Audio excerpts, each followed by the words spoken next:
Et salut tout le monde, c'est Greg. Aujourd'hui on se retrouve sur la review du Mars 400S Pro de chez Holyland, un émetteur-récepteur HF donc qui permet d'envoyer de l'audio et de la vidéo sans fil et à mon avis qui peut être vraiment top pour tout type de production.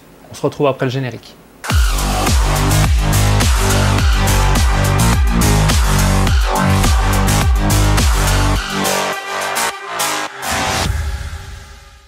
Alors Holyland, qu'est-ce qu'on peut en dire? Pour ma part, ça va faire presque un an que je connais la marque de par le net, etc.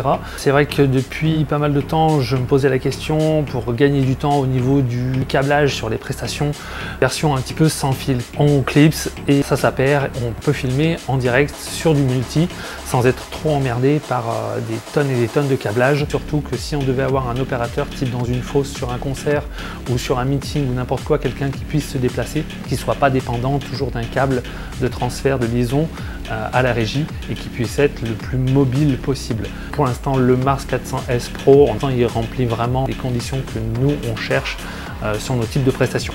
Au niveau du contenu de la boîte, on va vraiment se retrouver avec quelque chose d'assez complet. Un émetteur, un récepteur, 5 antennes, donc 2 par émetteur et récepteur, et une en bonus au cas où si un jour on a un petit crash, quelque chose, on a une antenne de secours. On va retrouver aussi, ce que j'ai trouvé super pratique, une prise secteur avec petit pas de vis.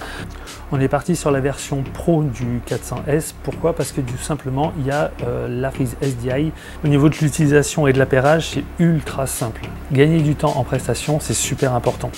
Et le fait de pouvoir brancher en 2 secondes nos appareils et le fait qu'ils s'appairent automatiquement, ce qui est bien, c'est qu'au démarrage des appareils, ils vont pouvoir scanner 8 fréquences, il va s'appairer à la meilleure. Ce modèle-là n'embarque pas de batterie en interne. Il va falloir du coup lui rajouter une batterie de type Sony NTF. C'est des choses qu'on peut trouver assez facilement.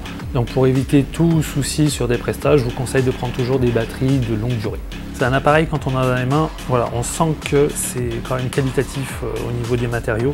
Voilà, on a vraiment quelque chose limite qui est moulé ou taillé dans la masse. Voilà, vraiment c'est propre quoi. Au niveau définition, rien à redire. Ce qu'on apprécie facilement, c'est qu'on n'est pas forcément obligé de lire à chaque fois émetteur, récepteur, c'est qu'il y a un petit code couleur au niveau de la bague.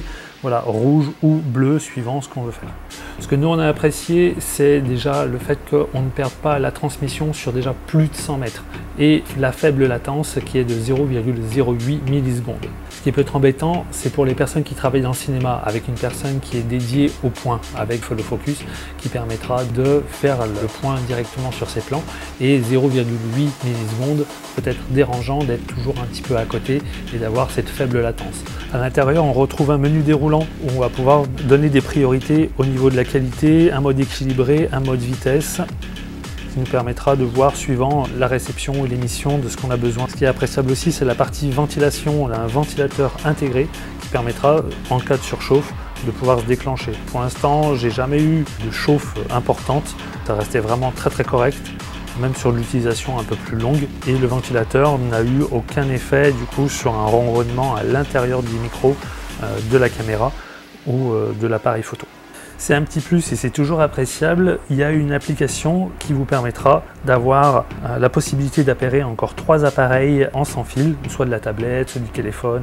Alors on peut se demander dans quel cas de figure, pourquoi et comment ça peut fonctionner. Pour un script, ou tout simplement le client, on leur donne directement une tablette, ils peuvent voir à distance. On va pouvoir retrouver un zoom tactile qui va pouvoir se déplacer directement pour avoir une aide au focus et à chaque fois on va pouvoir faire une capture. Donc toutes les captures, si vous avez laissé par exemple le zoom activé et que vous faites capture, et de retrouver directement dans notre galerie où on va peut-être des annotations.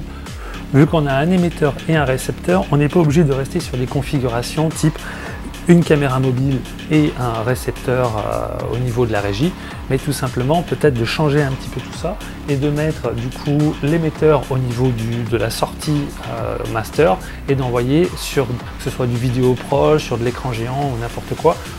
Confinement oblige, on est un petit peu tous dans le même panier, on est un peu tous bloqués par rapport au type de captation. On est vraiment, voilà, on souhaiterait pouvoir reprendre ça assez rapidement et ce qui mériterait un peu plus de tests sur terrain. Allez voir directement sur leur site, il y a énormément de produits qui dans le domaine de l'audiovisuel peut être super important. Pour l'instant, nous on est en train de lorgner un petit peu sur la partie intercom, une petite unité avec un émetteur, 4 récepteurs. De mémoire, c'est le Mars T1000 et je pense que du coup ce serait peut-être l'une de nos prochaines acquisitions. Sur ce, je vous dis à la prochaine, gardez la passion et faites des images. Ciao ciao.